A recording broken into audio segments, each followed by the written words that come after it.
Yo diría, se da cuenta que no lo logra tampoco, ¿eh?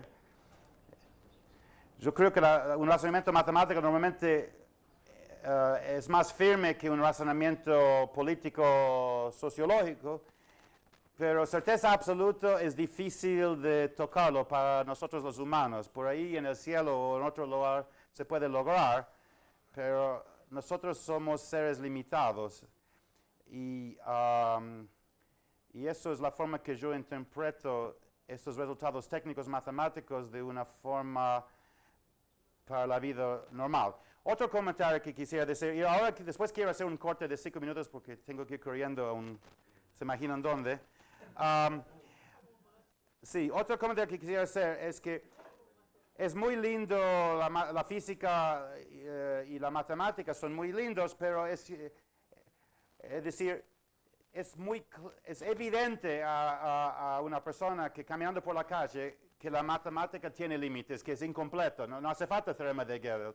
La matemática no habla de la biología, no habla del amor, no habla de todas las cosas de nuestras vidas realmente. Es un mundo de juguete, el mundo tanto de la física teórica como el mundo de la matemática pura. Y en ese sentido es obvio que este campo es incompleto. Lo novedoso es una crítica desde afuera de la matemática. No hay una matemática para el amor, para la biología, para problemas económicos, sociales y políticos. Entonces, visto desde afuera es evidente que la matemática es incompleta. Lo novedoso aquí es que los matemáticos se dieron cuenta desde adentro, por razones internas inclusive es cierto eso. Pero después, para terminar, cuando termino todo esto, quisiera elaborar algunos pensamientos así un poco chiflados que tengo acerca de posibles avances en la matemática hacia una matemática más cercana a la vida, que tiene que ver con la biología y cosas por el estilo. Pero esto es una esperanza muy lejana en este momento. Ahora no se puede hacer. Pero sí, estoy muy de acuerdo que para hacerse matemático es una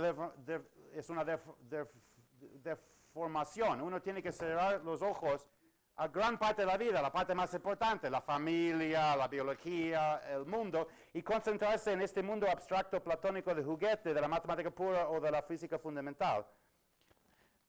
Bueno,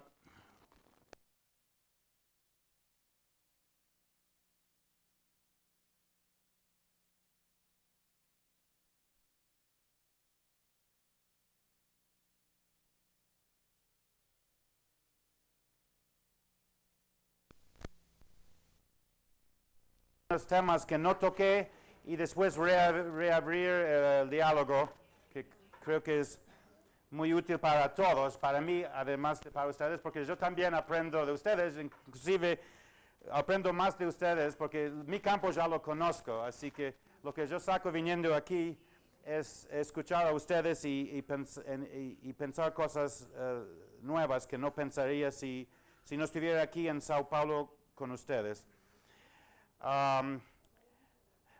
Ok, hay de los dos temas fundamentales que quiero tocar es mi número omega, que ya tiene una cierta fama este número, o se podría decir que tiene mala fama.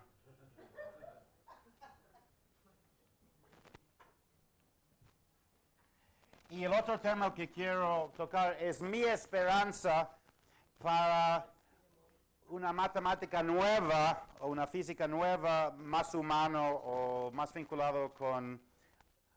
Sí, más humano.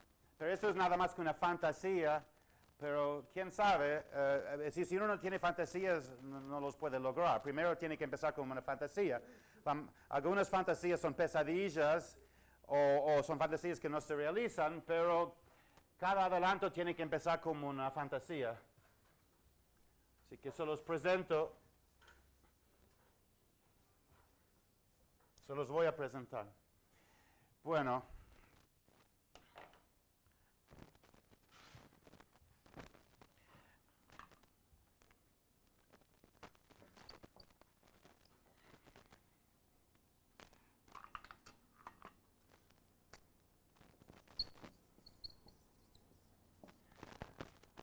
Ok.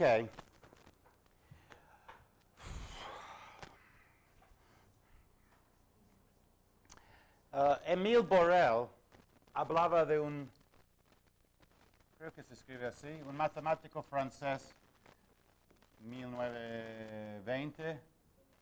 Habló de un número bastante extraño que contiene la respuesta a todas las posibles preguntas en francés sobre cualquier tema. Y se puede hacer, fíjense cómo. Bueno, es un número real, para empezar. Significa que no es un número entero. Contestar todas las preguntas posibles en un número finito de dígitos, nadie lo puede hacer, ni Borel. Pero un número real es una medición de longitud con precisión infinito, por lo tanto con un número infinito de dígitos de precisión. Por ejemplo, 3,1415926, ¿no es cierto? Con cada dígito que se agrega agrega precisión a la determinación del valor de un número, como una longitud o... Entonces, ¿cómo logra Borel usar un solo número de este tipo para contestar todas las posibles preguntas? Bueno, su idea es por supuesto que en la práctica las respuestas cambian como función de tiempo, el lenguaje en el cual se plantean las preguntas cambia, pero vamos a suponer que todo es estático. Y la idea es de hacer una lista de todas las posibles preguntas en portugués por largo y dentro del mismo largo por orden alfabético. Y esto se podría hacer realmente. La lista es muy larga, es decir, se toma todas las preguntas en portugués de un carácter de texto, no hay ninguno. Bueno, punto de interrogación posiblemente, pero no hay una respuesta definida a esta pregunta de un carácter. Después todas las posibles preguntas de 2 caracteres de texto, 3, 4, 5, si se supone que el alfabeto es finito, y agrego blanco y comilla, todos los posibles signos de puntuación, entonces el número de todos los textos de 2 caracteres, 3, 4, 5 de cada largo en caracteres es finito, es grande pero finito. Y puedo hacer una lista, el matemático es un teórico, de todos los posibles textos en portugués de un carácter de largo 2, 3, 4, 5, 6, y dentro del mismo largo en orden alfabético, puedo poner allí todos los textos, incluyendo los que no tienen sentido. Por ejemplo, X y Z es un posible. Hay que permitir mayúscula y minúscula, el espacio, y así no se encuentran solamente palabras aquí, sino textos con muchas palabras. Dígitos, es decir, el alfabeto completo de portugués debe tener menos de 1000 posibilidades, supongo. 200 posiblemente, mayúscula, minúscula, todas esas cosas, ¿no es cierto? Bueno, entonces se hace esta lista y la mayoría de los textos elaborados a partir del alfabeto portugués no tienen sentido, no son portugués, son basura normalmente. Bueno, los filtramos de alguna forma o los dejamos, no es importante.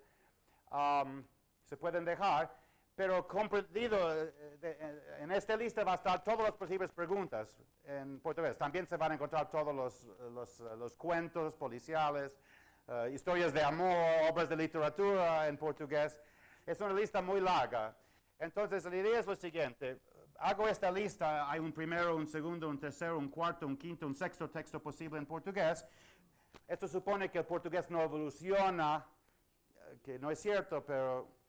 Y uso cada dígito para contestar una pregunta.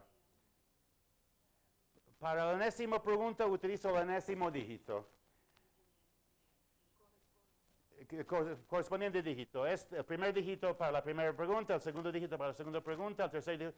¿Y qué hago? Bueno, hay muchas posibilidades. Uno es de poner, por ejemplo, el dígito 1 si la respuesta es sí, el dígito 2 si la respuesta es no, y el dígito 0 si no es una pregunta válida en portugués, o es una pregunta válida en portugués, pero la respuesta es un ensayo, es una explicación grande, no es una pregunta que se puede contestar sí o no,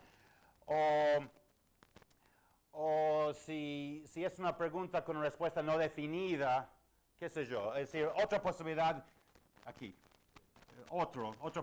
No, ni este caso ni el otro.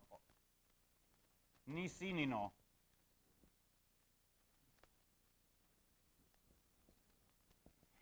Entonces la idea de Borel es que esta lista de todas las posibles preguntas incluye a todas las preguntas posibles de física, de matemática, de filosofía, y todos, este número real lo llaman los matemáticos, un número con precisión infinito se llama número real. Pero fíjense que es muy poco real este número real, porque sabiendo este número yo contesté a todas las posibles preguntas con respuesta sí, no en portugués. Así que este número no se puede saber, y eso además demuestra que un número puede tener un número, no un número entero, sino un número fraccional, una medición de un largo, puede tener una cantidad infinita de información.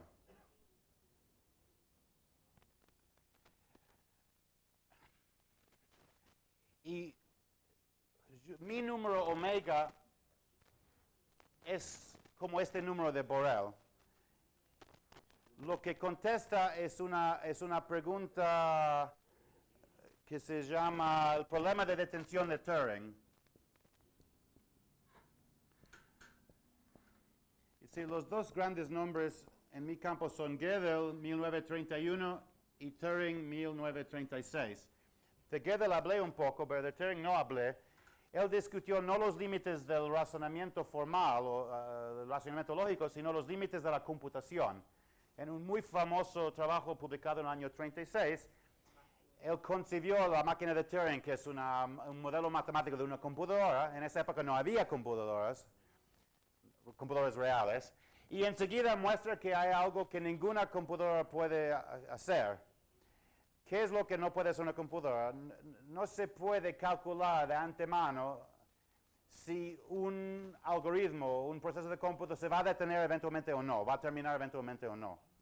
Lo puedo ir corriendo y si se detiene me doy cuenta y si no se detiene me quedo con la duda para siempre. Es un teorema muy famoso, muy básico de Turing, del cual se puede deducir la incompletitud del razonamiento formal, del sistema, de las teorías matemáticas que son sistemas axiomáticos formales. Porque si no hay forma de calcular de antemano si un programa se va a detener eventualmente o no, tampoco se puede demostrar de antemano a partir de axiomas si se va a detener o no. Porque estoy hablando de un sistema axiomático formal, ¿se acuerdan? En el sentido de Hilbert, que es una máquina que sistemáticamente produce todos los posibles teoremas, haciendo todas las posibles deducciones a partir de los axiomas. Entonces, si yo tuviera una teoría matemática acerca de si se detienen los programas o no, que siempre me permite demostrar que un programa se va a detener o que no se va a detener, entonces, sistemáticamente, haciendo todas las posibles deducciones a partir de los axiomas, yo tendría una forma, antes de correr un programa, de calcular si se va a detener o no. Me pongo sistemáticamente a deducir todas las consecuencias de las axiomas de mi teoría y eventualmente o encuentro un teorema que afirma que este programa se va a detener o encuentro un teorema que afirma que este programa nunca se va a detener. Por lo tanto, si no se puede calcular, si no hay un proceso de cómputo para calcular si un programa se va a detener o no, tampoco puede existir un sistema axiomático formal para deducir en cada caso si un programa se detiene o no. En otras palabras, Turing demostró que la incompletitud es un corolario de lo no computable. Él encontró un problema más serio que de no poder demostrar algo, que es que hay cosas que no se pueden calcular y por lo tanto tampoco se puede demostrar cuál es la respuesta. Eso es lo que hizo Turing. Y yo fui más lejos demostrando que algunas cosas no se pueden calcular porque son aleatorias en mi sentido. Bueno, para dar un ejemplo de algo aleatorio, tengo mi número omega, que contesta no todas las posibles preguntas en portugués, sino me contesta todas las preguntas que planteó Turing. Lo que él pregunta es, para cada programa se detiene o no. Y yo hice un número que contiene todas las respuestas. Entonces, una forma sencilla sería de hacer una lista de todos los posibles programas. Hay que escoger el idioma de programación, el lenguaje de máquina o un lenguaje de alto nivel. Y una vez que uno fija el idioma de programación, uno podría imaginar una lista de todos los posibles programas por largo creciente. Y entonces, de esta forma, uno numera todos los posibles programas y uno utiliza el enésimo dígito del número para decir si el enésimo programa se detiene o no. Poniendo, por ejemplo, dígito 1 si se detiene, el enésimo programa, el dígito 2 si no se detiene, o como tiene que ser uno o el otro, puedo trabajar en binario y ponerle 0 si no se detiene el programa y 1 si se detiene el programa. Porque yo trabajo con programas que no tienen datos. Si un programa, además del programa, va a alimentarse de datos y ponerse a calcular con los datos, entonces si se detiene o no depende de los datos que se suministra al programa. Pero el planteo de Turing es de considerar un programa autocontenido que contiene toda la información dentro de sí, que no lee de un archivo en la computadora. Entonces, un programa de ese tipo o se detiene eventualmente no diciendo terminó el cómputo, ese es el resultado, o sigue andando para siempre, o se detiene o no, porque su comportamiento queda completamente determinado, porque no hay datos externos que influyen el comportamiento del programa. Ok, entonces el número de Borel se convierte en un número en el cual cada dígito contesta un caso del problema de Turing, que se sabe que no se puede calcular. Por lo tanto, este número no se puede calcular, este número real que definí. Pero resulta que este número no es al azar, no es aleatorio, en mi sentido.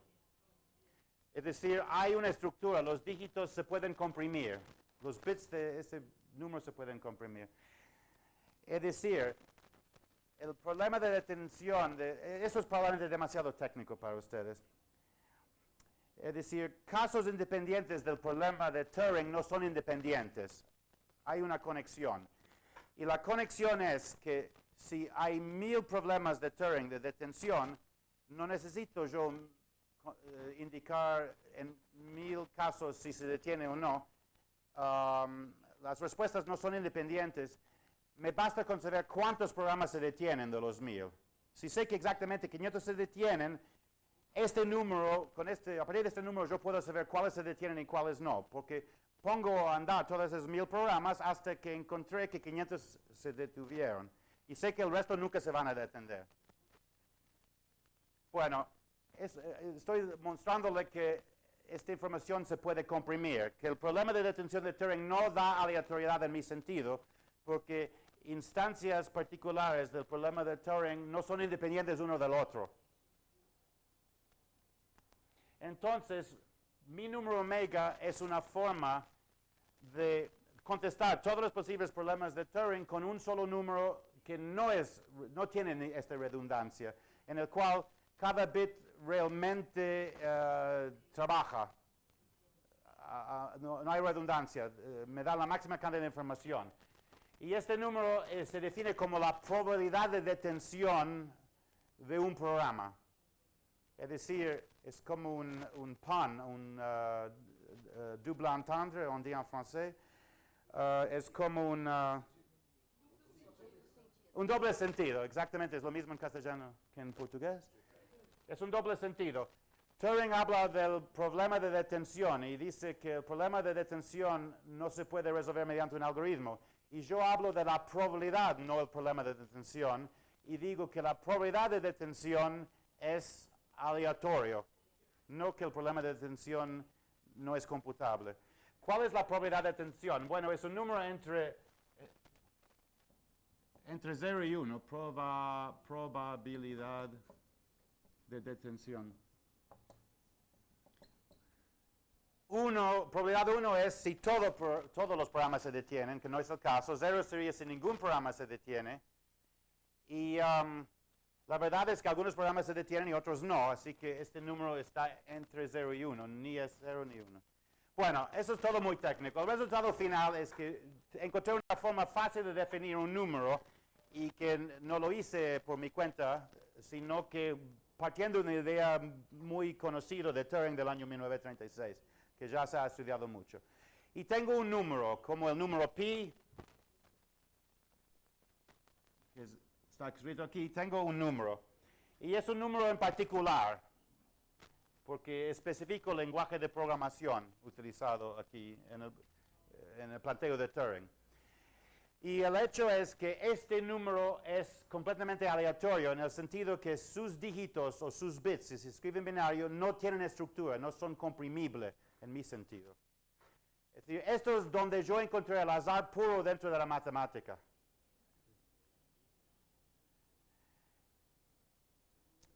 Es decir, la noción normal de la matemática es, la ventaja de la matemática es que se toma un campo de la matemática y se reduce un montón de hechos de verdad falso a un grupo pequeño de axiomas y a partir del cual se puede deducir toda esta teoría. Pero los dígitos o los bits de este número son hechos matemáticos irreducibles. Yo no puedo comprimir esos dígitos en un número finito de axiomas. Es decir, no solamente no puedo calcular cuáles son los dígitos de este número no es computable en el sentido de Turing, pero es aún más, es aleatorio. Los dígitos parecen aleatorios. Y como resultado, tienen entropía máximo, tienen una falta absoluta de estructura. Es un campo de la matemática que no cumple ninguna ley. En otras palabras, es una especie de pesadilla para la razón. Porque normalmente se piensa que todas las verdades matemáticas se pueden deducir a partir de un grupo pequeño de axiomas que son autoevidentes y que todos los matemáticos comparten. Pero los dígitos de este número no se pueden deducir a partir de nada más simple que ellos mismos. Es decir, en otras palabras, si yo quiero deducir cuáles son los valores de n dígitos de este número omega, necesito n dígitos de axiomas. Y eso anda, n dígitos son suficientes porque si mi axioma es omega empieza así, no hace falta emplear razonamiento, mi axioma es el resultado que quiero demostrar. Pero en el caso de omega es la única forma de demostrar cuáles son los dígitos de omega, es esencialmente de tomar lo que quiero demostrar como axioma. Es decir, no hay compresión, no estoy comprimiendo un conjunto de teoremas en axiomas más simples o más concisos. Por lo tanto, es un caso en el cual la razón no me ayuda para nada. Es decir, que no solamente lo que Hilbert pensó de imprisionar a toda la matemática en un grupo de axiomas fijos y estáticos, no solamente esto no anda, Gödel ya mostró eso, sino que hay cuestiones matemáticas que son tan, no sé qué palabra usar, malos, que no tienen ninguna estructura, que no se pueden comprimir, que no pueden deducirse a partir de principios más simples que ellos mismos. Es decir, es una área de la matemática donde la razón no sirve absolutamente para nada.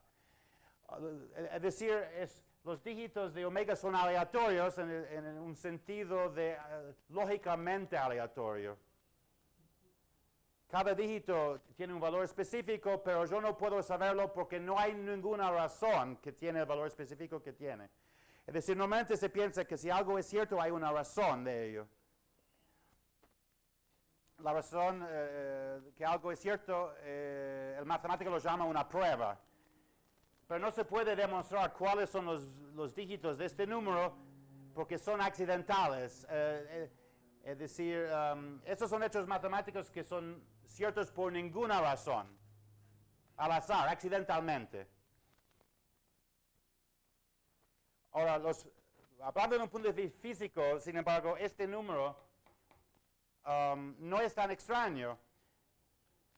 Yo no puedo saber cada dígito cuál es su valor, o cada bit si es 0 o 1, pero sí, estadísticamente puedo comprender este número perfectamente.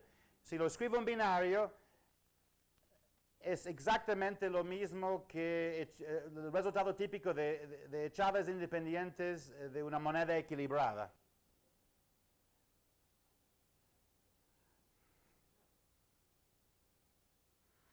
¿No? ¿Por qué no? ¿Lo digo de nuevo? Ok, en otras palabras,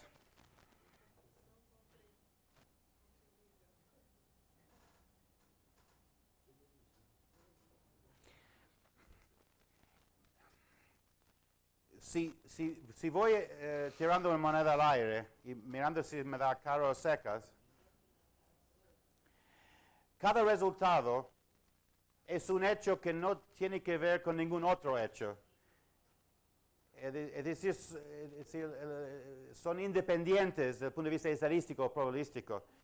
Es decir, que cada vez si se supone que se hizo bien, cada vez que tiro la moneda al aire y veo si sale caras o secas, no me da ninguna información acerca de los resultados posteriores de ser el mismo o resultados anteriores. Y es decir, cada vez tiene que salir caras o secas, pero no hay ninguna razón.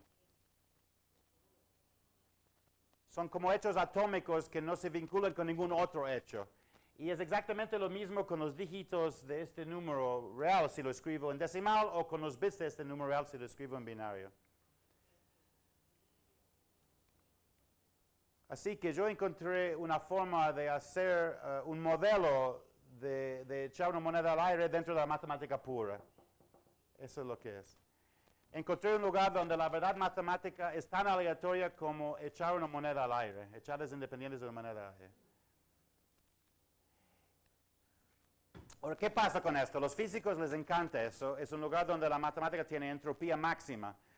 Los lógicos les espanta eso, porque es una pesadilla para la mente racional.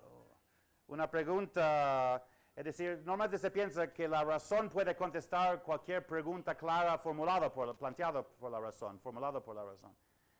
Pero aquí tenemos una pregunta matemática que la matemática no puede contestar en forma individual, para nada. Pero sí se puede dar una respuesta estadística diciendo que los ceros y unos aparecen con igual frecuencia. Es decir, desde el punto de vista de estadística, diciendo que es como echadas independientes de una moneda equilibrada, caracteriza desde el punto de vista estadístico exactamente los bits, los ceros y unos de este número en binario. Pero no puedo conocer individualmente cada bit si es 0 o un 1. Esto en la física cuántica ocurre, porque la ecuación de Schrödinger acerca del átomo de hidrógeno solamente predice probabilidades. Es una teoría estadística. No me dice qué va a ocurrir en casos particulares, pero sí me da la probabilidad de lo que puede ocurrir. Bueno, entonces esto fue mi resultado más molesto hasta ahora. Y es la razón que tengo el gusto de viajar por el mundo hablando de eso. Así que es un resultado que no sirve para nada, solamente para viajar, porque esta matemática no tiene aplicaciones. Yo tengo un campo de matemática que indica cosas que no se pueden contestar, que la matemática es inútil para comprender. ¿Y para qué es interesante esto? Bueno, es interesante desde el punto de vista filosófico o epistemológico, pero no es matemática aplicada. Bueno, tiene aplicación en el sentido de que es mejor no tratar de resolver casos individuales de estas preguntas, ¿no es cierto? Porque como los resultados son aleatorios, son cosas que se cumplen matemáticamente por ningún motivo, por ninguna razón de ello. Bueno,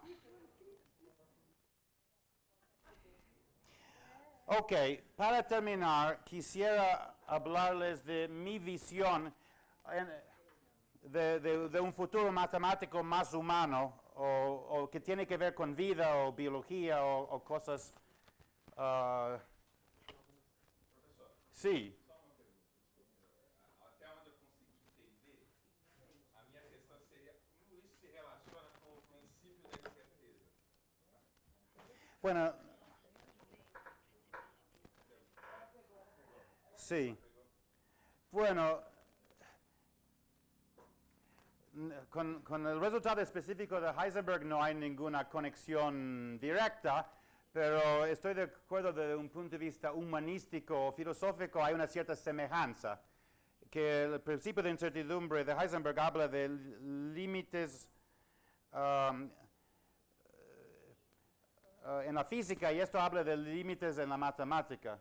Es decir, el principio de incertidumbre de Heisenberg dice que algunas cosas no se pueden saber medir exactamente, y aquí, pero sí, y aquí tengo preguntas matemáticas que no se pueden contestar exactamente, pero sí puedo dar probabilidades. Así que creo que es parecido en ese sentido, es semejante. Si son típicos resultados de la ciencia del siglo pasado, indicando límites a la ciencia clásica, que es la del siglo antepasado. Sí, que era más optimista, que pensaba que no había límites, la ciencia no tenía límites, y ahora la ciencia del siglo pasado se da cuenta que hay.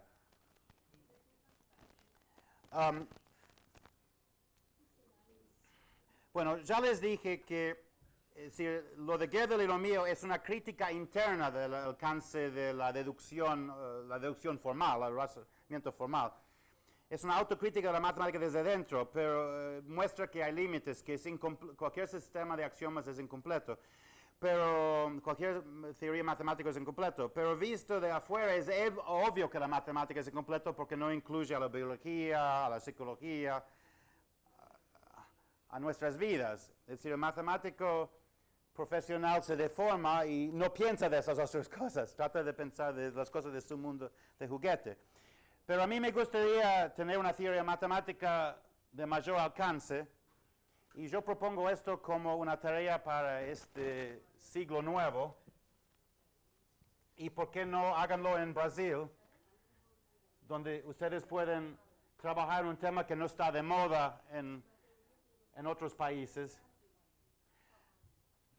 Además sería justicia poético que si esta teoría surge del Brasil, el Brasil del carnaval, con la sensualidad del samba y todo eso.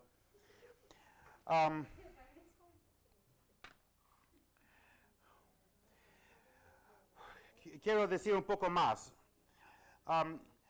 Mi teoría que tiene que ver con información algorítmica, también se puede explicar como una teoría de complejidad, una definición de complejidad. El largo de un programa, el tamaño de un programa es una medida de complejidad, y mis resultados limitan el poder de una teoría matemática si sé la complejidad de un grupo de axiomas, enseguida sé que tiene límites.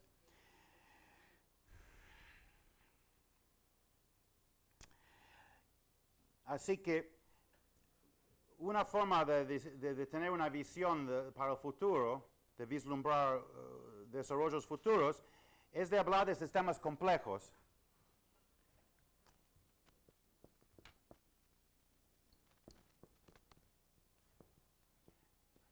Y un sistema axiomático formal, una teoría matemática, tiene una cierta complejidad que yo puedo medir con las herramientas de mi teoría. Puedo medir su complejidad en bits de información. Pero es mucho más interesante pensar en la complejidad de un ser humano, de un pájaro, de una sociedad,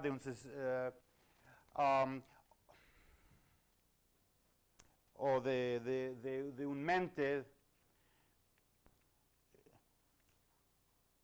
Por ejemplo, se supone que nuestras mentes son más complejos que las mentes de las hormigas.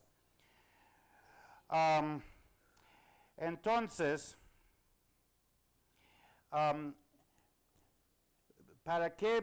¿por qué pienso que mi teoría podría ser un primer paso en dirección de una teoría de sistemas complejos? Bueno, yo tengo una teoría de la complejidad de teorías axiomáticas. Es un primer paso. Es decir, la matemática es mucho más simple que el mundo real. Es decir, tengo una definición de complejidad que me sirve para la lógica. Y además demuestra que se puede hacer una teoría acerca de la complejidad. Es un primer paso, es un paso muy pequeño, pero hay que empezar en algún lado y eso es mucho más fácil que el mundo real.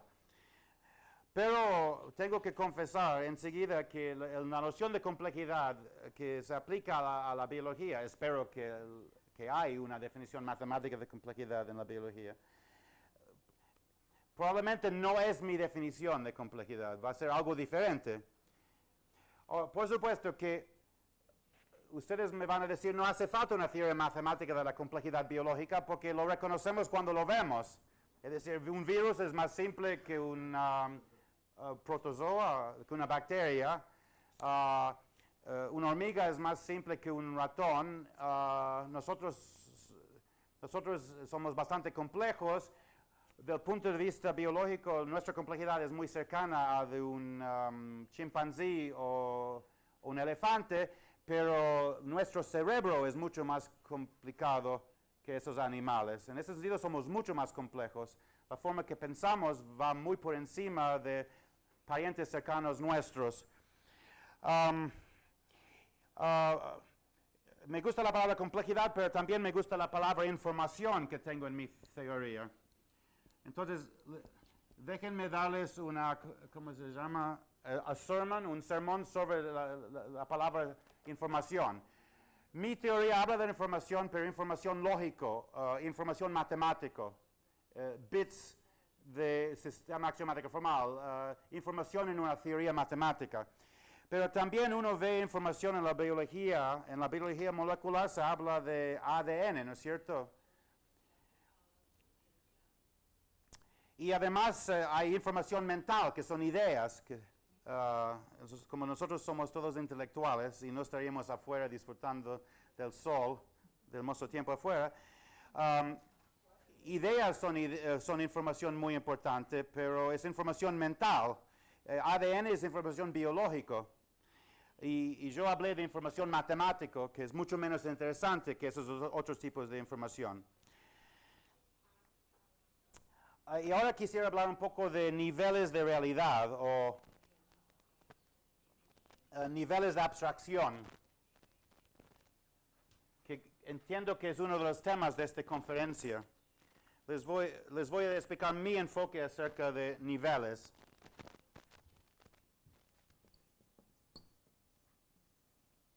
Niveles de no sé qué, de realidad.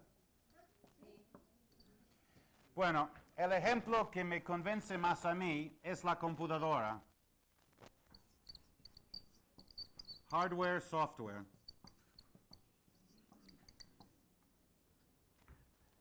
Ustedes dan cuenta que yo, al fin y al cabo, soy nada más que un programador que demostré algunos teoremitas. Me he ganado la vida muchos años trabajando con computadoras, y la computadora tiene dos partes. Tiene la parte de hardware, la maquinaria, y tiene el software, el logicial, no sé cómo se dice. Los programas, que es el software. Y fíjense que esos son dos niveles muy diferentes. Aquí está la física, y aquí está ¿qué? Bueno, es el mundo mental platónico de la matemática realmente. Yo diría que la computadora es una máquina para simular el mundo platónico de conceptos matemáticos. Lo digo en serio, Por supuesto que normalmente se usa las computadoras para cosas menos filosóficas, pero fíjense, hay dos niveles aquí muy bien delimitadas. Se corta muy nítidamente entre esos dos niveles. A propósito, el ingeniero que diseña una computadora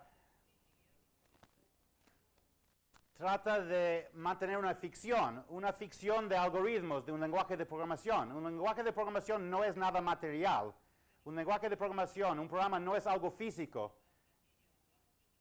Es una idea, es un concepto. Existe en el mundo platónico.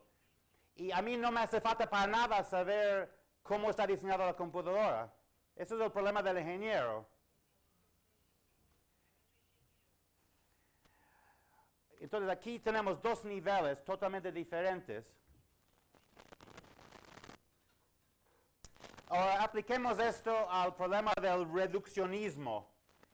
Algunos físicos como Weinberg, ellos piensan que todo el saber se podría en principio deducir de la física fundamental. Y yo antes pensaba que él tenía razón, evidentemente. Pero miremos este caso. Al nivel del software, es solo cuando la máquina se rompe que uno se da cuenta que hay hardware. Entonces, lo que yo creo más probable ahora es que la física no solamente no me permite deducir la biología y la psicología, sino que es totalmente irrelevante. Porque este nivel no se ve para nada, no se vislumbra a este nivel.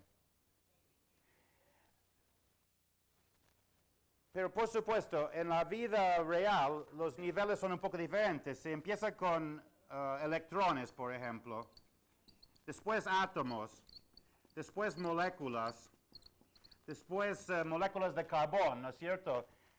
Y eventualmente se llegan, qué sé yo, a células, a órganos, a personas, a naciones, al mundo.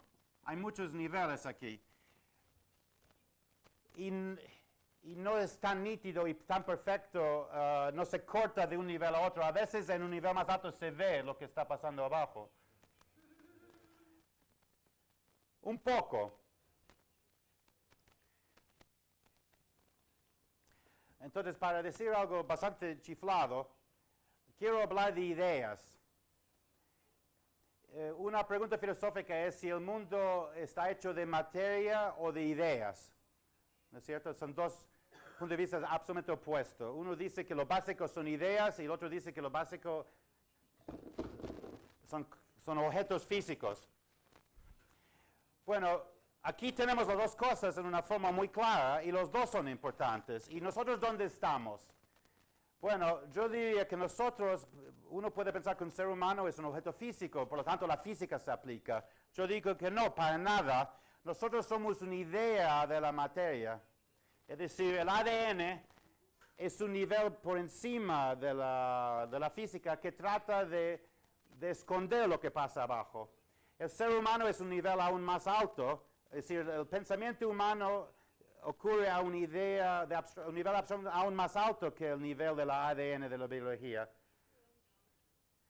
Y yo diría, nosotros somos una idea también. Somos una especie de mundo platónico inventado por la materia. La ADN lo es para empezar. Es una fantasía de información digital creado encima de la física. Y nuestros pensamientos son una fantasía, un mundo platónico de un nivel aún más alto. Así que cuando yo empecé siendo matemático, no tenía problemas filosóficos. Después empecé a dudar del mundo platónico, de las ideas matemáticas. Pero después me di cuenta, pero yo, caramba, yo soy una idea platónico. La materia, se podría decir, bueno, podría haber sido Dios también, o podría ser la materia que inventó creó un nivel platónico más alto.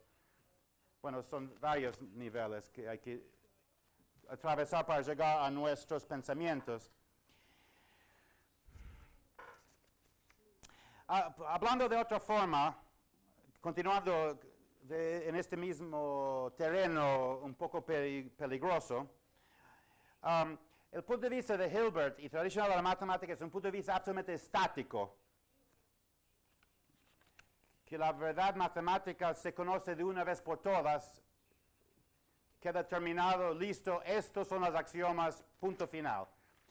Pero la verdad es que, y este enfoque tiene límites. Gödel y yo mostramos que cualquier sistema de axiomas es incompleto, cualquier conjunto finito de axiomas es incompleto.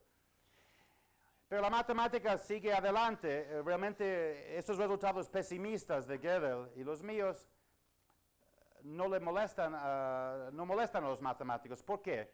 Porque la matemática sigue adelante no mecánicamente deduciendo consecuencias de un conjunto estático de axiomas, sino que la matemática sigue adelante inventando campos nuevos, introduciendo conceptos nuevos.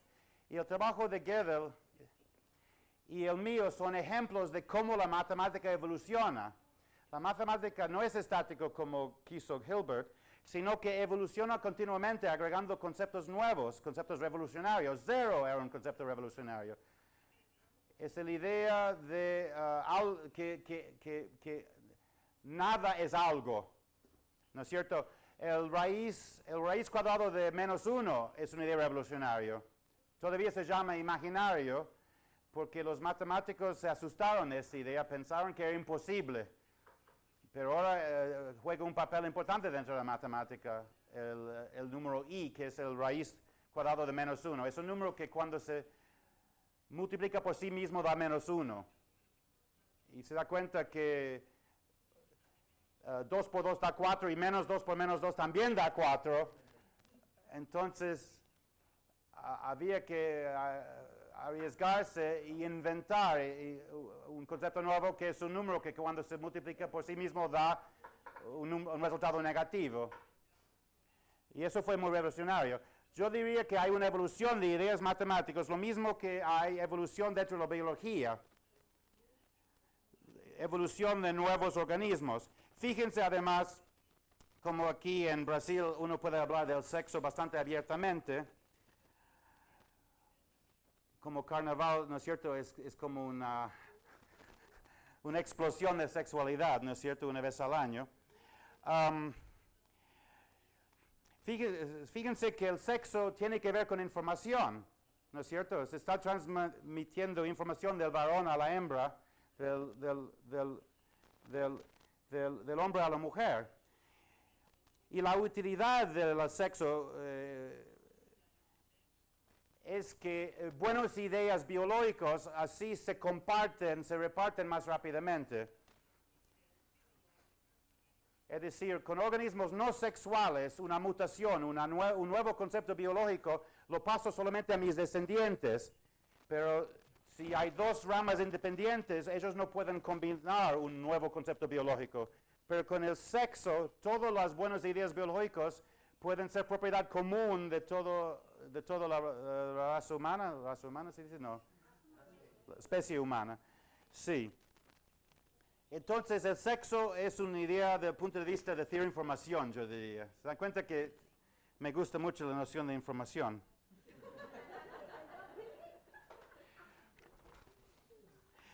Para resumir, yo diría que no sé lo que yo quisiera ver algún día, si tengo la suerte de vivir bastantes años para ello, lo que yo propongo a ustedes o al mundo a crear es una teoría que tiene que ver con, que explica cómo se incrementa la información y la complejidad.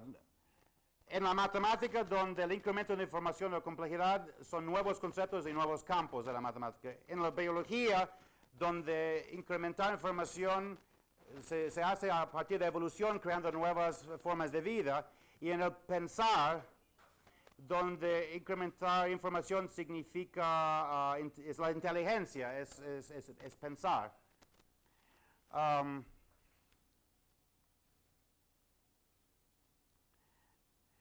Y mi teoría es un primer paso muy pequeño en esa dirección que muestra que el punto de vista estático de Hilbert no camina, que la matemática no es algo estático, que reconoce lo que el matemático sabe históricamente, que es que la matemática evoluciona continuamente, lo mismo que evoluciona el portugués, lo mismo que evoluciona la vida.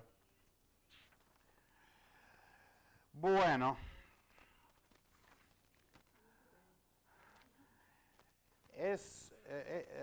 Estos pensamientos que acabo de darles son provocados, por un lado, por conversaciones con ustedes que he tenido aquí, especialmente con Américo, María y Victoria. Y tengo que reconocer también que se deben también a una matemática francesa que conozco, elle s'appelle Françoise Chatelain. Él habita a Toulouse. Françoise Chatelain. Nosotros hemos discutido estos problemas filosóficos durante mucho tiempo y ella tiene una sutileza filosófica mucho mayor que yo y finalmente empiezo a comprender un poco lo que me está diciendo a mi manera. Y eso es lo que les acabo de presentar. Bueno, si queda tiempo, continuamos con preguntas y comentarios, porque yo les agradezco porque ya terminé de presentar lo que les quería presentar. Gracias. Muchas gracias, muchísimas gracias.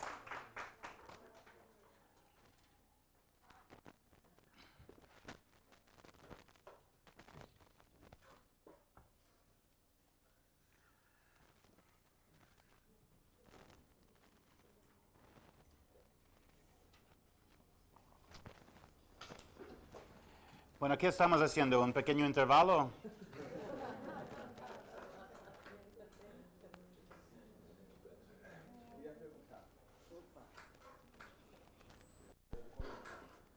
Yes.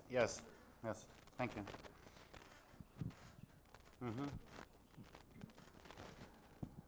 Que complexo, hein? Bom, porque eu consegui, até onde eu consegui acompanhar, sempre assim, na complexidade do discurso, né, me passa a seguinte impressão, né? Eu acho que eu nunca vi, a gente tem falado muito do terceiro incluído, dos níveis de realidade, mas para mim o que aconteceu aqui hoje foi uma aula sobre a complexidade, né? Que o professor me parece chegar só no fim, mas o tempo inteiro está se falando da impossibilidade de redução. E muitas vezes eu vejo que as nossas questões, né, são questões para a redução. A gente tenta unificar num nível só, numa forma de compreender, e é impossível fazer isso, né? Então, me passou que a fala do professor, ela vem nesse sentido, ela vem provar a complexidade. Então, se eu estou entendendo onde nós estamos falando, né, a complexidade não pode ser explicada, ela tem que ser aceita. Aceita como?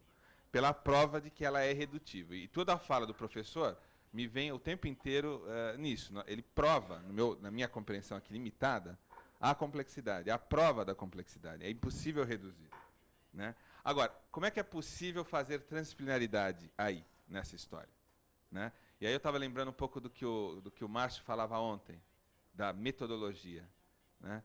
E que me vem muito forte a questão da linguagem. Não importa se a gente está discutindo Jacob Boehme, se nós estamos discutindo a psicanálise, o Rogers, não importa.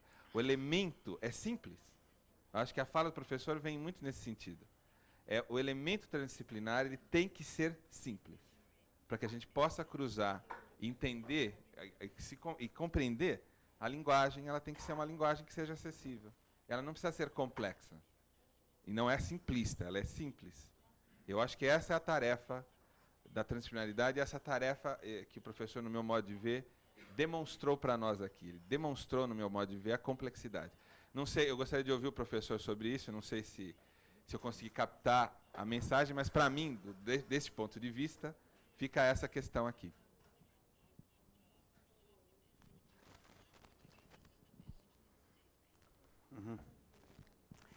Bueno, déjenme reaccionar a este comentario. Quisiera estar de acuerdo con este comentario. Lo puedo poner de una forma más enfática inclusive. Yo diría que Gödel y lo mío es un reductio ad absurdum del punto de vista anti-reduccionista. Es decir, la idea de Hilbert era una visión estática de que de una vez por todas se puede saber todo dentro de la matemática. Se puede reducir toda la verdad matemática a un pequeño grupo de principios.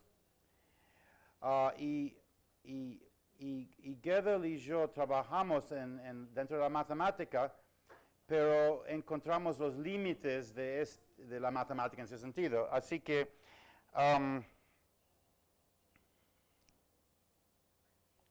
es la razón, estamos usando matemática, pero en contra de la matemática en ese sentido.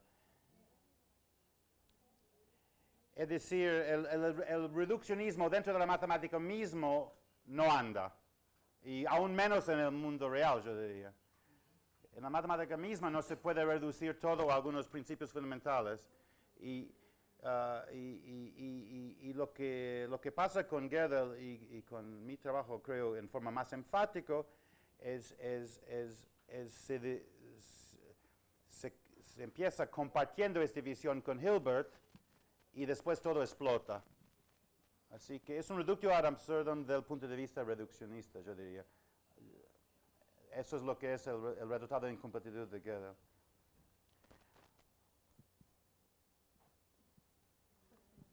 Bem, eu gostaria de fazer um comentário e também saber a sua opinião sobre 2 pontos relacionados com a sua fala. Me preocupa um pouco disso já ter sido discutido anteriormente, porque eu perdi o início da fala de hoje. Então, o primeiro ponto é o seguinte, como é que o senhor vê a relação da matemática com a lógica, uma vez que eu tenho estudado um pouco as ideias de um filósofo americano, matemático, que é o Charles Sanders Peirce, que justamente propõe que a matemática seria o fundamento da lógica, mas que a lógica não se reduziria à matemática. E todo o seu sistema filosófico é baseado na matemática pitagórica. Os seus níveis de realidade são, como ele chama, categorias senopitagóricas, não é? E no início do século, 1912, 14, ele já fala na possibilidade da matemática também progredir, trazer inovações, não é? E gostaria de saber o que o senhor acha da questão da abdução, uma vez que se fala em dedução, indução, e pouco se fala da abdução, que é justamente se colocar 2 campos aparentemente estranhos em relação. E, bem, queria dizer também que gostei muito do que eu tive a oportunidade de ouvir. Obrigado, muito obrigado. Ok.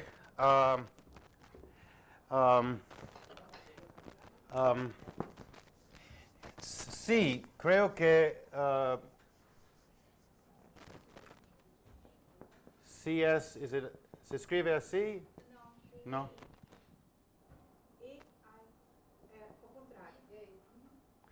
Charles Saunders Peirce o Peirce. Creo que es un filósofo muy, muy interesante. ¿Creía él en el pragmatismo o no? No, porque no solamente se asocia con James. Ele foi o criador do pragmatismo. James apenas deu o nome. Sí. Bueno, mucha gente ha dicho que mi teoría es en el espíritu de este pensador. Y sin duda mi teoría es muy pragmático. Pragmatismo. ¿Por qué?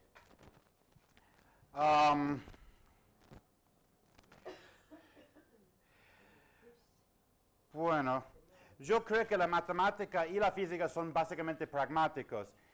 Hay otro punto de vista que dice que la matemática es lógicamente inevitable, es a priori en el sentido kantiano, es una necesidad del pensamiento, una necesidad ineluctible del pensamiento. Yo creo que no, yo creo que inventamos la matemática. Yo tengo el punto de vista de Einstein, un punto de vista empírico, pragmático, inclusive de la matemática. El otro enfoque dice que las matemáticas son pensamientos de Dios, que lo descubrimos, no lo inventamos. Yo creo, al contrario, que la matemática es un poco como la física. Ahora, estoy de acuerdo que la física y la matemática son diferentes. La matemática no es una ciencia empírica, no es una ciencia experimental. Bueno, si se hacen experimentos son cálculos, cómputos que se hacen por computadora. Pero yo creo que no son tan diferentes como normalmente se piensa. Hay una escuela que se llama ahora cuasi empírica de la matemática.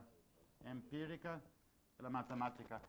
Y hay un libro inclusive de Temosko. ¿Cómo se escribe? Temosko. El libro se llama Nuevas Direcciones en la Filosofía de la Matemática.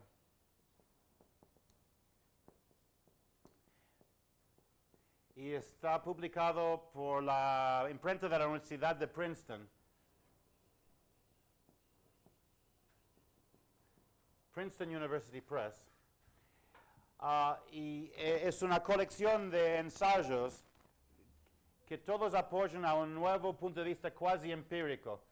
¿Qué significa cuasi empírico? Como les dije, para mí cuasi empírico significa que sí, de acuerdo, la matemática es diferente de la física, pero no totalmente diferente. Otra forma de decirlo es que creo que la matemática es un poco como la física, que inventamos conceptos, no es que descubrimos conceptos, pero esta colección es muy lindo, se tiene ahora en tapas blandas, una edición nueva, más barata. Tiene ensayos escritos por filósofos, Lakatos, Putnam, por matemáticos y por teóricos de la computación. Hay 2 trabajos míos en esta colección. Así que les puede interesar este libro. Es no técnico, yo diría. Es interdisciplinario y creo que se puede más o menos leer cualquiera de los trabajos.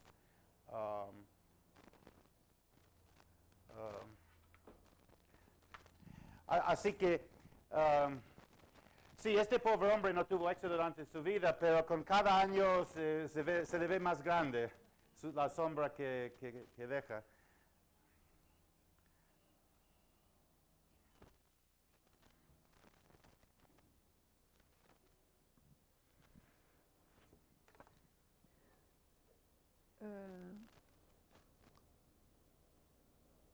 Eu acho, assim, claro que eu vou falar desde a minha perspectiva, não posso falar de outra.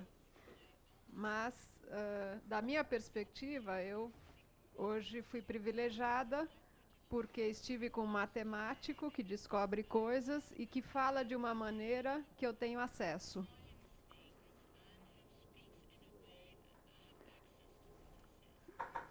E cuja teoria também é coerente com algo que é acessível para mim, que é essa questão de uma razão que está que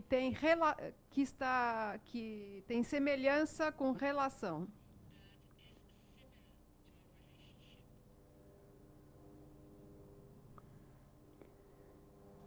Muito obrigado.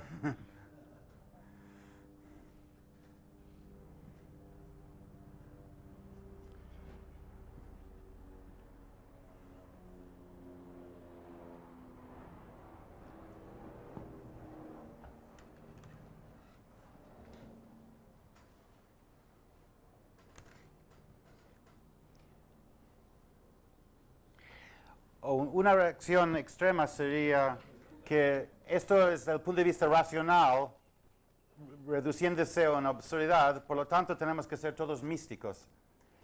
Hay algo de eso que digo en serio, no lo digo completamente en chiste.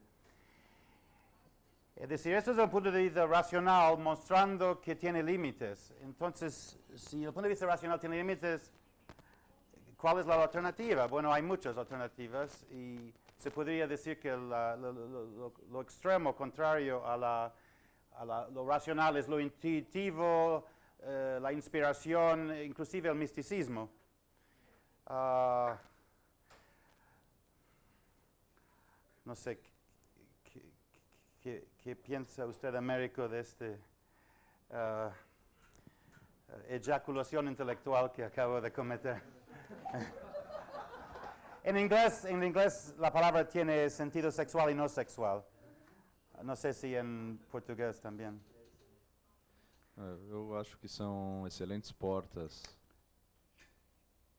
Eu acho que são excelentes portas que se abrem para o diálogo dentro das diferentes disciplinas, que nos dão muita esperança de transformar, para criar esse diálogo novo entre as disciplinas e as áreas que estão fora das universidades, que não são consideradas rigorosas também, mas que têm um outro rigor, que é um rigor no caminho da subjetividade, mas que emprega metodologias que são testadas durante milênios, para que se possa aceder a outros níveis de percepção, a outros níveis de realidade, e sabendo que é inesgotável esse conhecimento também, não é possível a contemplação última da verdade, mas é um caminho de aproximações sucessivas, e que, enfim, que a mística ou as tradições sapienciais dizem que esse caminho de aproximação em direção a Deus, ele é possível, ele foi percorrido sempre na história, né? Mas essas percepções dos limites, mesmo das tradições, que elas têm que perceber que as religiões elas têm que dialogar, porque cada uma tem outra face, outro aspecto que enriquece detalhes que outras tradições não viram. Então elas não são mutuamente excludentes, mas elas podem dialogar com enriquecimento mútuo.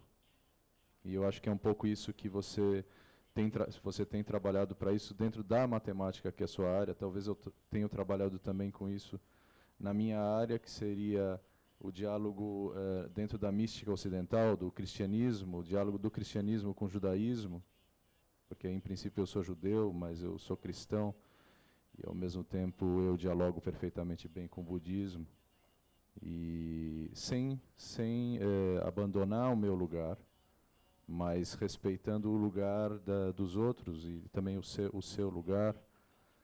E, enfim, eu acho que isso nos aproxima muito a todos nós. O Márcio talvez queira falar algo também nessa direção, ou em outra.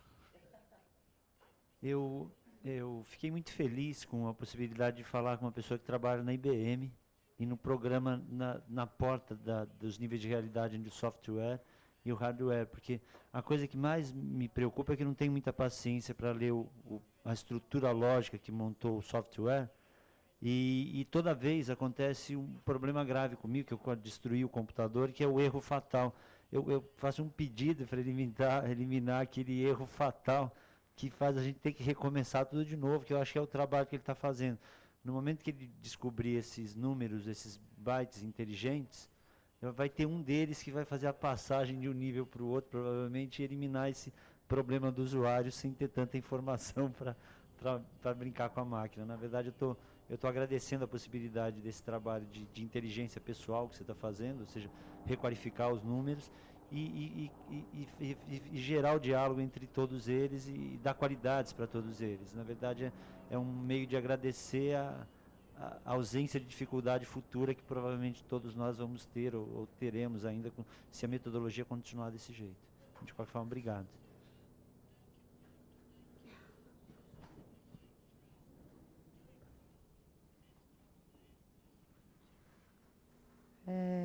Eu gostaria de começar também agradecendo a proximidade do compartilhar, da conversa, do que foi dito, nos dando a possibilidade de estar junto e compreendendo o que estava sendo falado. E a profunda humanidade como isso foi feito, porque a quantidade de intervalos nos favoreceu bastante a possibilidade de conectarmos-nos com o que estava sendo dito. Parar, respirar, ir até lá fora e poder voltar, foi muito importante e uma experiência quase única no nosso momento de compartilhar aqui dentro. Depois eu gostaria de dividir uma ideia que eu senti ouvindo a sua fala, que é, na verdade, uma elucubração pessoal. Se a matemática procura uma linguagem que cuida do simples e que se orienta ao se deparar com os limites, pode ser, então, a linguagem de cada um, e assim, únicos indivíduos e, portanto, complexos, porque temos que nos relacionarmos uns com os outros.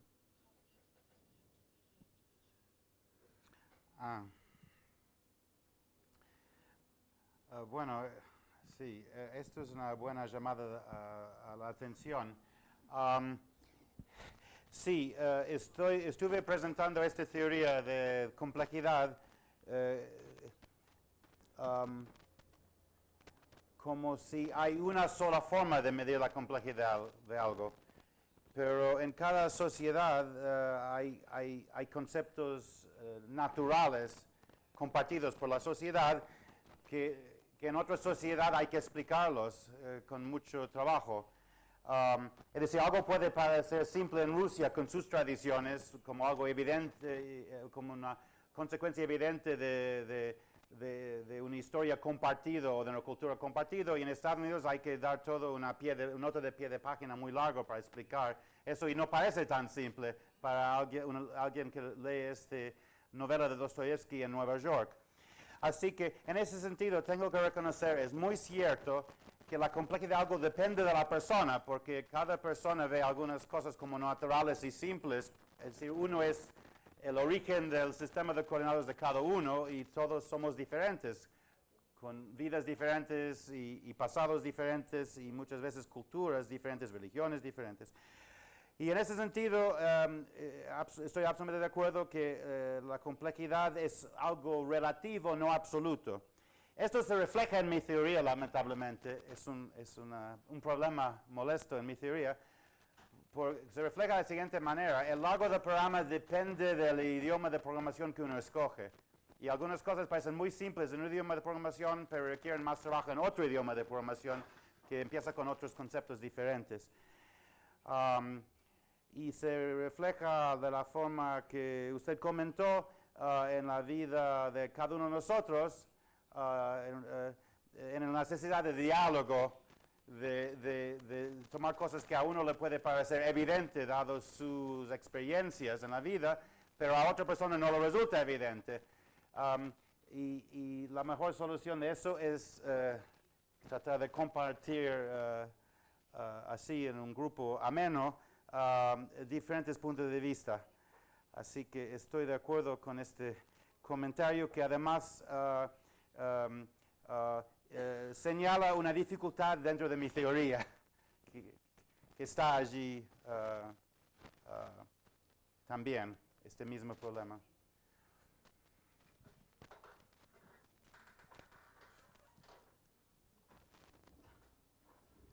Eu preciso do microfone.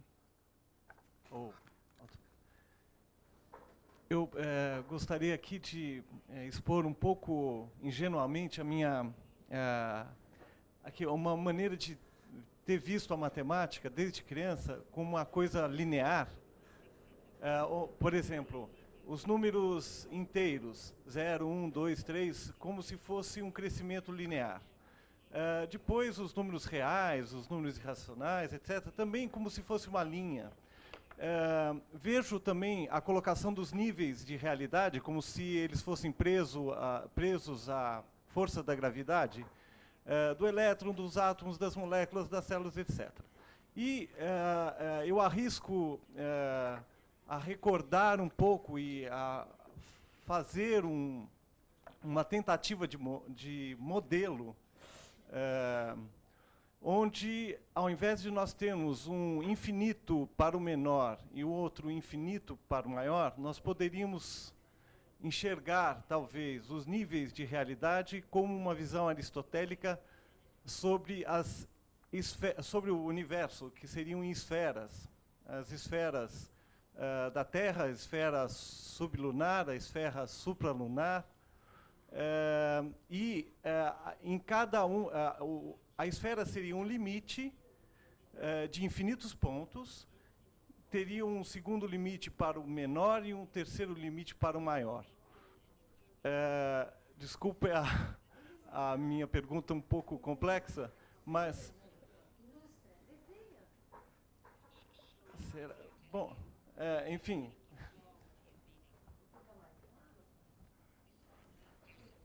Como se fossem bolas. Well, I think I have some idea. You have concentric circles, no? And I guess God is out here. Dios está allí, nosotros estamos aquí en el medio. ¿Es algo así, nosotros? No sé. La tierra, planetas, el cielo, no sé. ¿Es algo así, el mundo? Como se uma bola fosse nível de realidade que tem uma pressão interna e uma pressão externa que se interagem nesse limite.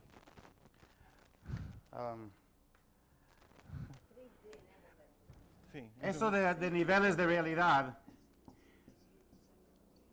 usted se refirió a niveles de realidad y la evolución de la matemática.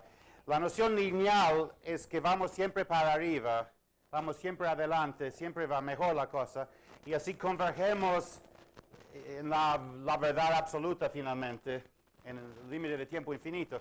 Otro punto de vista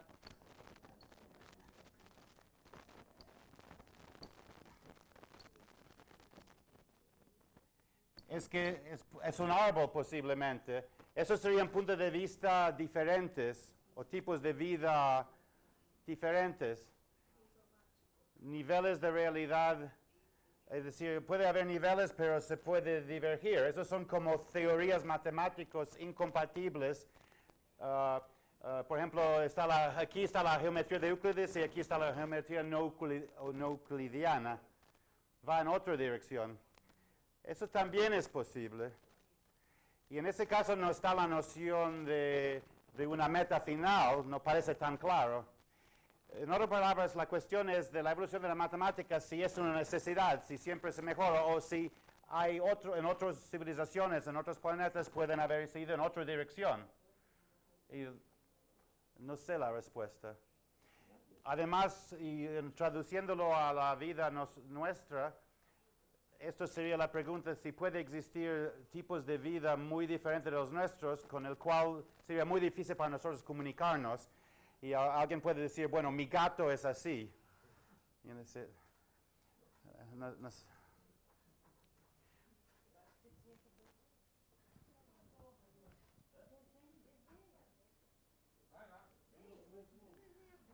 Adelante.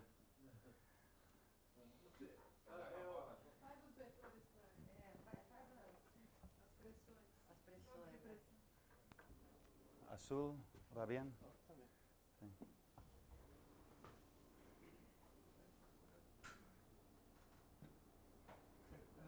Como se fosse esferas que tem uma pressão interna, uma pressão externa. E há um limite. É um limite que somos nós. Nós somos o zero. Nós somos o zero. E podemos ir para o átomo ou para God. Não sei. Existem vários níveis de realidade e que nós podemos nos interagir com esses níveis de realidade que também farão outros limites. A ideia de que os números são 0, 1, 2, etc., para mim, a minha maneira de ver é linear. E nós vivemos num mundo tridimensional, onde essa escala de valor parece que funciona com a força da gravidade, onde o que está acima é mais importante do que está embaixo. Mas se nós funcionamos sem a força da gravidade, não existe cima e embaixo, baixo e cima não existe. Existe para dentro e para fora, perto ou distante. Eu não sei se consigo... Isso aqui é infinito também. 3 infinitos. Sí, no sé cuánto entendí, pero quiero estar de acuerdo que la física hasta ahora ha ido en una dirección de cosas más chicas, de niveles de realidad más abajo. Y ahora creo que hay bastantes físicos que creen que tienen que ir para arriba hacia los sistemas complejos, pues se dan cuenta que se han olvidado de la mayor parte de la realidad. No cae dentro de la física. Entonces, sin duda, estoy muy de acuerdo que hay que ir en ambas direcciones. Normalmente aquí se ha ido analizando y disectando, y esta dirección es más interesante y más difícil de tratar con las ciencias exactas, creo. Só queria fazer uma observação que na tradição judaica há esquemas simbólicos que mostram sistemas concêntricos que partem do absoluto ou de Deus, e as manifestações sucessivas da energia primordial cada vez mais densas, ou também descrevem partindo, construindo uma árvore, onde aqui está Deus e aqui está ainda o mistério no qual Deus ainda se oculta e é incognoscível. São formas de olhar como em cima, ou mais alto, ou mais dentro possível, que é a mesma coisa, só que olhares diversos.